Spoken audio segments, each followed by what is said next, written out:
গোলাপটার কালারটা খালি দেখো, কি মিষ্টি কালার। এখন হচ্ছে গোলাপ গাছটা বসাবো। এটাও হচ্ছে মেয়ের গিফটের গাছ। আর তলায় দেখো দিয়ে দিয়েছি হচ্ছে, একদম নিচে দিয়ে দিয়েছি হচ্ছে ইটের টুকরো, তার উপরে মাটি। আর এবার দেবো হচ্ছে এই ঠাকুরের যে ফুল টুলগুলো বেরোয় সেগুলো দিয়ে দেবো। এর উপর থেকে আবার দিয়ে দেবো মাটি,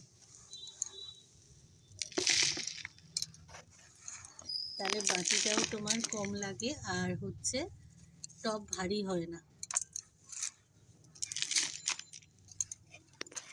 এই তোমরা সবজির খোসা, তারপরে ঠাকুরের ফুল টুল যা থাকবে এইভাবে যদি দিয়ে দাও তাহলে টবটা হালকা হালকা থাকে, ভারী হয় না।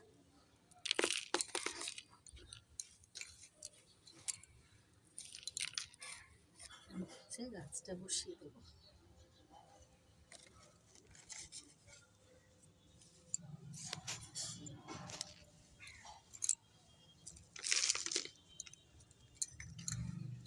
কি সুন্দর না গোলাপটা, দেখো কি মিষ্টি কালার, যে দুধে আলতা কালার।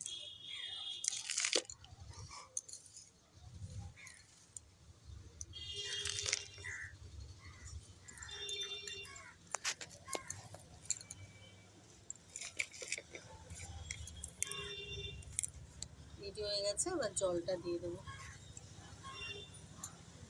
একটু ভেঙে জল দিয়ে দেবো।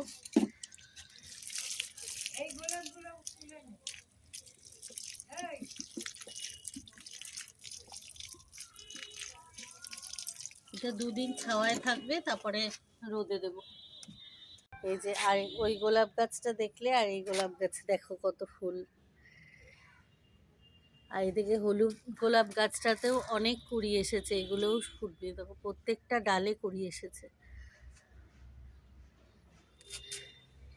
আমাদের বাগানে এখন 3টে গোলাপ গাছ, লাল গোলাপ, হলুদ গোলাপ এটা, আর এদিকে হচ্ছে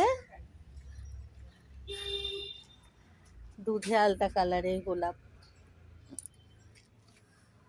এদিকে হচ্ছে এই গোলাপটা শুকিয়ে গেছে, এই গোলাপটা কেটে দেব। শুকিয়ে যাওয়া ফুলগুলো সবসময় তোমরা এইভাবে কেটে দেবে।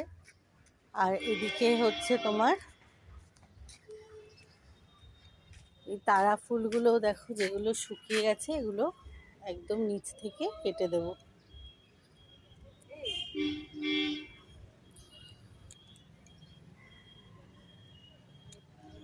থেকে কেটে দিলাম। আর এদিকে আরেকটা গাছ আছে।